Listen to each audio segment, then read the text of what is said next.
정말 많이 싸우세요. 10건 중에 8건은 1억 원 때문에 싸워요. 그 상속인들 나이가 다 50대야. 자기들이 이제 첫 번째 직장을 잃은 타이밍이에요. 그러니까 잠깐만, 내가 돈 나올 구멍이 속된 말로 없네. 본인들 자녀 나이가 또 20대예요. 나는 벌이 없는데 얘 대학 보내야 되는데 뭐 해야 되는데 그러면 이제 고민되네. 이거 네. 어떡하지? 그래서 더 민감해지시더라고요.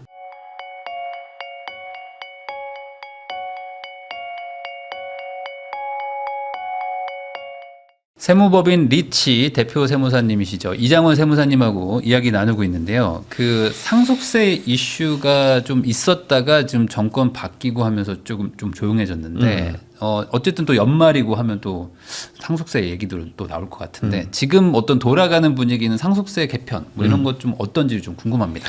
사실 오늘 상속세 개편에 대한 이제 조세 소위에서 이제 회의를 했을 겁니다. 그래서 지금 촬영일 기준으로. 그래서 이제 회의록은 아직 안 떴는데 상속세 개편한다 그랬거든요. 그래서 이제 그 이재명 대통령께서 이제 취임 100일 됐었을 때 기자회견 했었을 때 뭐 집 한 채 있다고 상속세 내면 안 되니까. 맞아요. 그 얘기 했었습니다. 그래서 18억까지는 공제 올리자. 일괄 공제가 이제 5억 원인데 이걸 이제 8억 원으로. 근데 이제 이 배우자가 없으면 사실 8억 원이라 3억 원 올라가는 거긴 한데 이것에 대해서 이제 긴급하게 올렸어요. 다시 안건을. 왜냐하면 이게 전 회의 이제 전 국회 때 올렸었던 건데 이거를 이제 입법 발의하신 분이 지금 이제 국세청장님이세요. 그래서 이걸 다시 올려야 되는데 그래서 다른 분들이 해가지고 올리긴 했어요.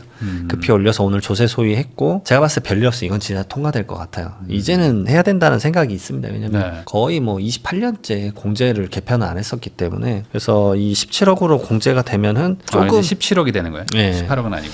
네, 그래서 조금 더 나아질 것 같다. 그래서 이게 되면은 제가 봤을 때는 한 지금 상속세 매년 한 2만 명 정도 내거든요. 2만 1,000명 정도 신고하시고 납부하시는데 한 10,000명 정도는 줄어들 것 같아요. 제가 봤을 때는. 그리고 그분들의 이제 세수가 전체 세수에서 또 엄청 크진 않기 때문에 사실 상속세는 그 고액 자산가 한 12, 10%가 8, 90%를 내기 때문에 그러니까 집 한 채만 있다고 진짜 내는 거가 좀 이제 고달플 수 있어서 목적 취지에는 맞는 것 같아요. 그러면은 대략 그냥 시세로 치면 한 25억 이 정도 되는 집 하나 가지고 있다. 그런 분들인데 만약에 아버지가 가지고 계셨다가 아버지가 돌아가시면은 당장 상속세는 뭐 잘 안 나온다 이렇게 봐도 되나요? 네, 만약에 은행 대출도 있고 뭐 이거 임대차도 좀 있고 그러면은 거의 안 나오실 확률이 높죠. 근데 다른 현금성 자산이나 이런 게 많으면 어차피 총액으로 되니까 그 집만 있다 그러면 그 정도면 그 정도면 이제 별로 안 나오실 것 같은데요. 뭐 이런 느낌도 있고. 대략 뭐 한 20억 정도쯤 되시는 가족들은 상속세는 뭐 당장 어쨌든 뭐 부모님이 두 분 다 돌아가시는 거 아니면 맞습니다. 어머니가 또 가져가시면서 또 공제되는 것도 있으니까 그러면 진짜 일반적인 수준의 분들은 많이는 안 내겠네요. 네, 맞습니다. 근데 이제 약간 자산이 좀 더 많으신 분들은 원하는 건 사실 세율 개편인데 세율 개편은 이제 안 해준다고 했었기 때문에 거기서 이제 오는 괴리감 때문에 이거 고액자산은 사실 그 공제된다고 하더라도 큰 변수는 없어요. 그러니까 막 이런 느낌이에요. 최근에 이제 400억 가시신 분에 대한 고민을 했었는데 2억 줄어들어요. 뭐 이런 느낌이라. 그러니까 뭐 어차피 뭐 200억 내는데 198억 낸다. 네, 뭐 이런 이런 느낌이니까 뭐 퀘스천인 거죠, 약간. 그러다 보니까 이 상속세라는 건 어찌 보면 이제 부자들을 대상으로 해가지고 문제가 되는 거지 일반적인 대중들한테 걷는 세금이라고 보기는 좀 어렵잖아요. 네, 맞습니다. 거의 다 이거 개편까지 되면 한강벨트 라인도 거의 안 내실 거예요. 대신에 반대로 그러면 그 부자들한테는 또 어찌 보면 좀 가혹한 세금이다 이런 평가도 있다 보니까 뭐 이분들이 돌아가시면서 갑자기 막 집안 싸움 나고 막 난리 나고 이런 케이스들도 있다고 하는데 엄청 많습니다. 혹시 뭐 사례나 이런 것들 좀 얘기해 주시면 좋을 것 같긴 합니다. 정말 많이 싸우세요. 근데 많은 분들이 그러면 상속재산이 많으면 싸운다고 하시는데 이게 상속소송권 자체가 엄청 늘었고요. 그 다음에 뭐 믿기 어려우시겠지만 저를 찾아오지 않더라도 10건 중에 8건은 1억 원 때문에 싸워요. 그래요? 그러니까 돈이 많아도 싸우지만 돈이 작아도 싸우는군요. 결국은 이제 상속인들의 자기 입장 포지션인 것 같아요. 그러니까 10년 새 거의 4배, 5배 올랐대요. 상속 관련된 소송권이. 싸움이. 근데 제가 이제 누구보다 더 많이 보는 입장이니까 사실 변호사님들보다 더 많이 본다고 저는 자부할 수 있는 게 저는 이제 세금이니까 더 대중적으로 많이 오니까. 그러겠죠. 왜냐하면 다 다투진 않으실 테니까. 근데 이제 중산층에서도 이 부의 대물림에 대한 이슈는 확실히 있는데 뭐 이런 개념인 것 같아요. 그 상속인들 나이가 다 50대야. 그러니까 50대니까 자기들이 이제 첫 번째 직장을 잃은 타이밍이에요. 그러니까 이제는 워낙 다들 오래 사시니까 네, 맞습니다. 한 80대 돌아가시면 맞습니다. 자녀가 50대군요. 맞습니다. 네네. 왜냐하면 80대 이상 상속이 이미 55%예요. 네. 그러니까 대부분 80%고 70대 이상이 거의 78%이기 때문에 네. 자녀들 나이가 이미 40, 50대. 50대네. 네. 근데 요즘은 아시잖아요. 희망퇴직을 3, 40대부터 받잖아요. 네. 그러니까 잠깐만. 내가 돈 나올 구멍이 속된 말로 없네. 부모님이 상속이 일어나면 저거를 내가 지금 받지 못하면, 왜냐면 그 나이대 분들이, 상속인 분들이 본인들 자녀 나이가 또 20대예요. 이걸 생각해 보니 그러네. 나는 벌이는 없는데 얘 대학 보내야 되는데 뭐 해야 되는데 그러면 이제 고민되네. 이거 네. 어떡하지? 그래서 더 민감해지시더라고요. 그리고 이제 아직까지도 그게 있어요.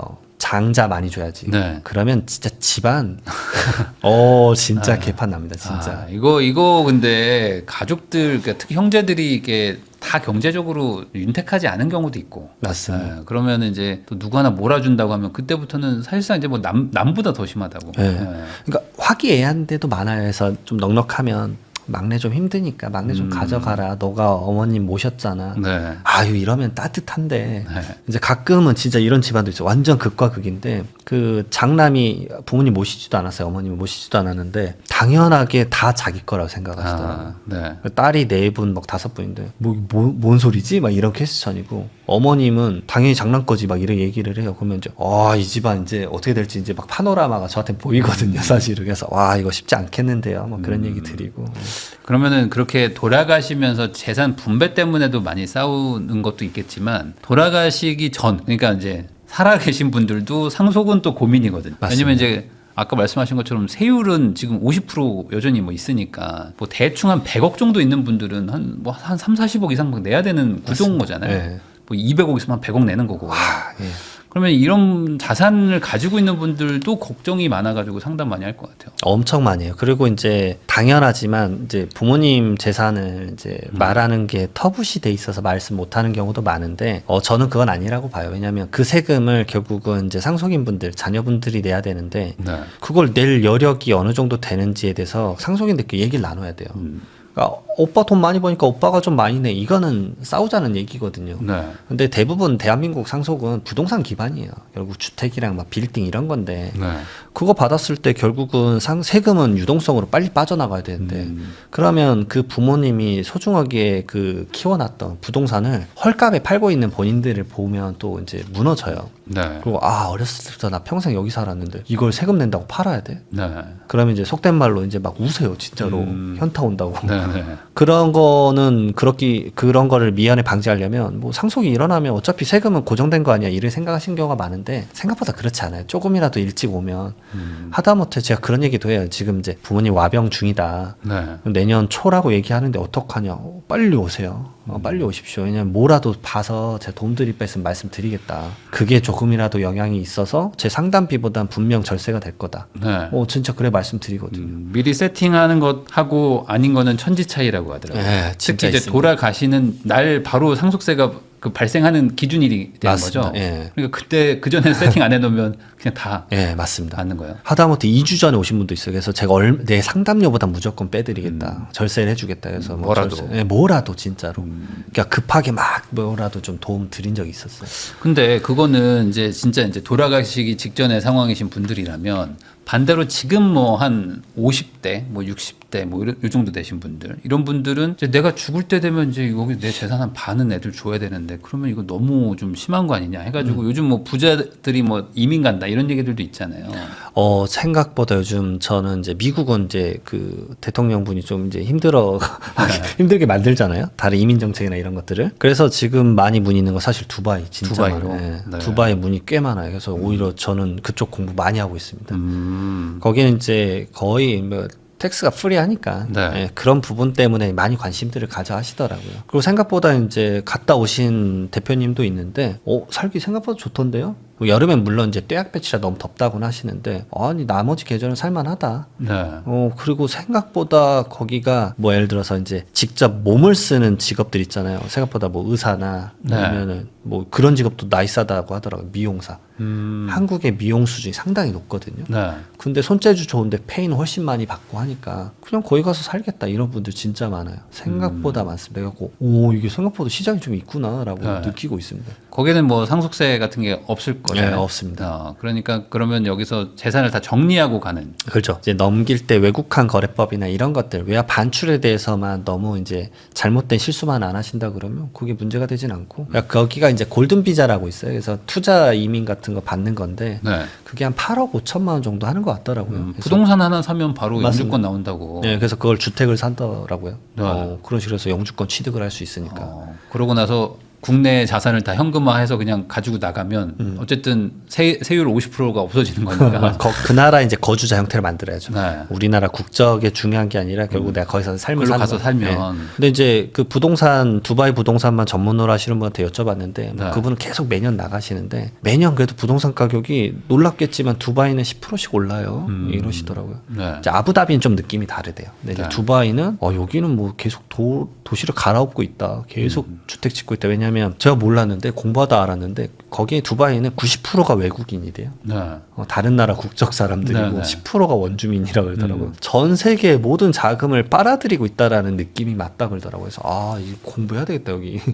그런 생각하고 있습니다. 아마 이민도 더 많이 오면 뭐 당연히 부동산 수요도 또 늘어날 테니까 네. 뭐 그런 것들까지 고려하면은 마냥 나쁜 건 아니다. 네, 맞습니다. 그럼 결과적으로 이게 글로벌한 경쟁일 수도 있잖아요. 그 부자도 유치하는 개념이잖아요. 기업 유치처럼. 맞습니다. 그렇게 지금 다 좀 세금도 깎아주고 하는 기조가 있지 않습니까? 맞습니다. 다른 나라들도 상속세. 예를 들어서 최근에 이슈가 되고 있는 게 유럽이지 않습니까?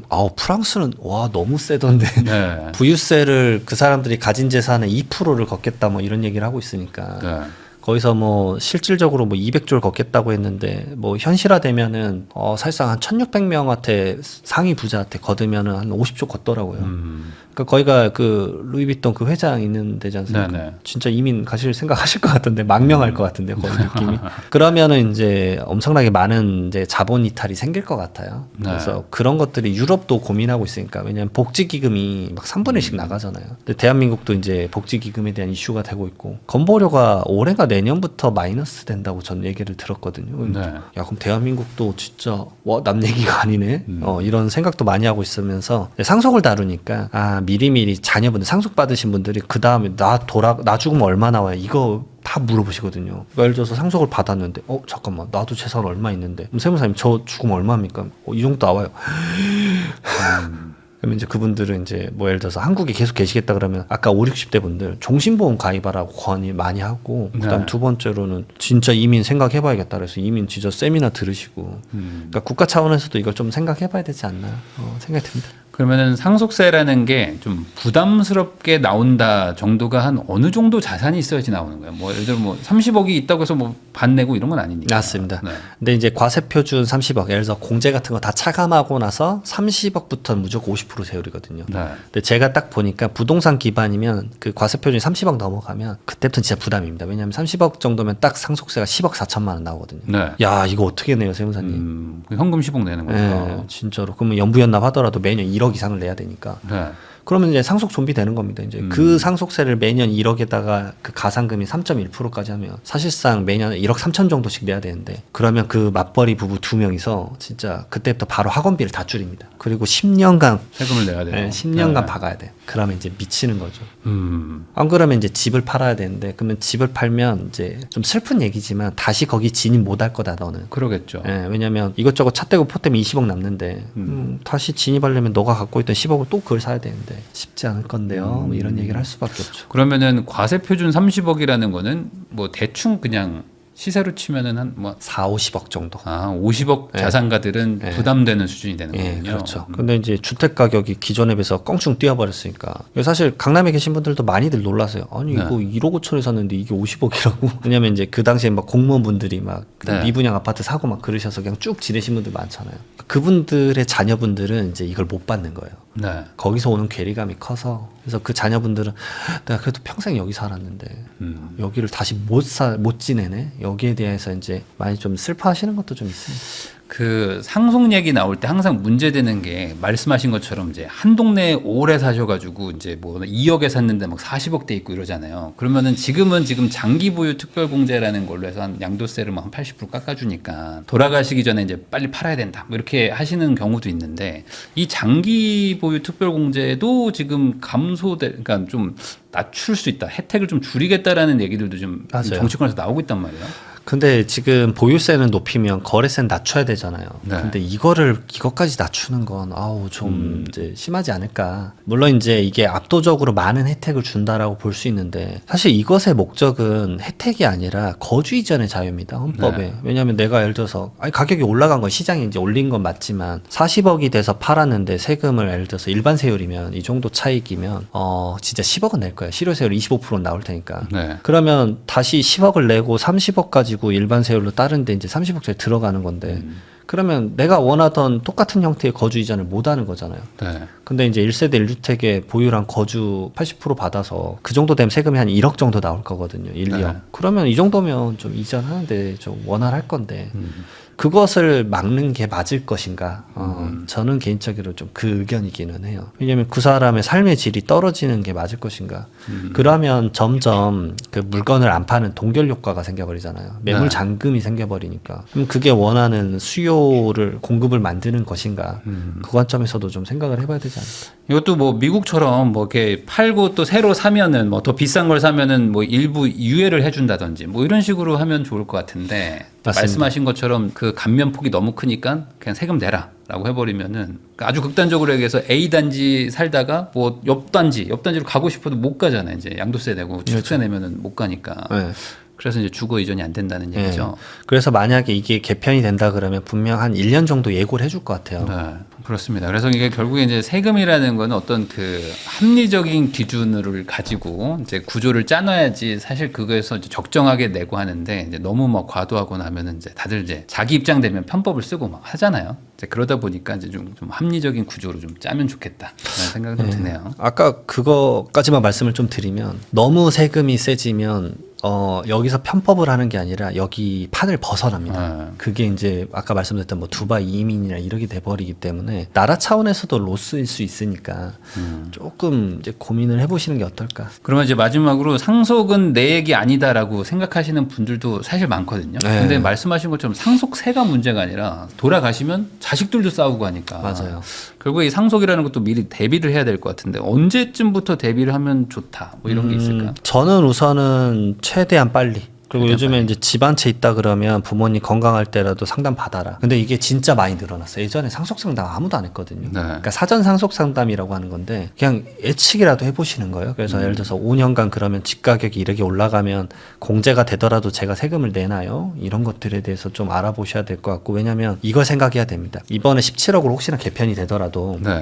이게 거의 28년 만이에요. 다음 개편이 언제 될까요? 그거 알 수 없다. 아. 그러면 공제액수가 여기서 이렇게 올라가는 건데 부동산 가격이 그러면은 여기서 아래가 됐으니까 이제는 신경 안 써도 된다.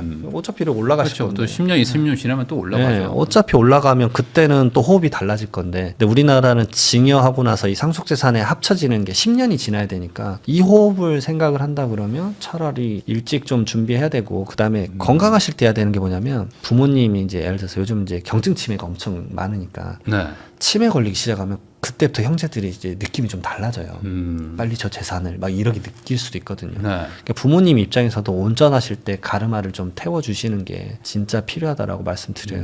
그냥 빠를수록 좋습니다. 네. 그러면 이제 일부 증여할 것들도 좀 하시고 해가지고 좀 세금을 뭐 탈세가 아니라 절세를 하는 거는 뭐 언제든 빠를수록 좋다 이렇게 얘기해 주신 것 같습니다. 지금까지 이장원 세무사님 모시고 최근 부동산 시장에서 또 세금이 어떻게 작동하는지 그리고 이제 상속 뭐 전문직들의 어떤 지금 뭐 자영업자들의 힘듦 이런 얘기들도 나눠봤는데요. 그만큼 좀 시장이 많이 힘들고 또 지금 고통을 좀 같이 또 겪고 있는 상황인 것 같은데 또 좋아질 때가 있겠죠. 맞습니다. 그때까지 또 잘 버티시고 또 이제 미리미리 또 세금 절세 잘 하시기를 바라는 마음으로 저도 이제 영상을 좀 찍어봤고요. 세무사님하고도 또 인사 나누도록 하겠습니다. 오늘 나오셔서 감사드립니다. 네, 고맙습니다.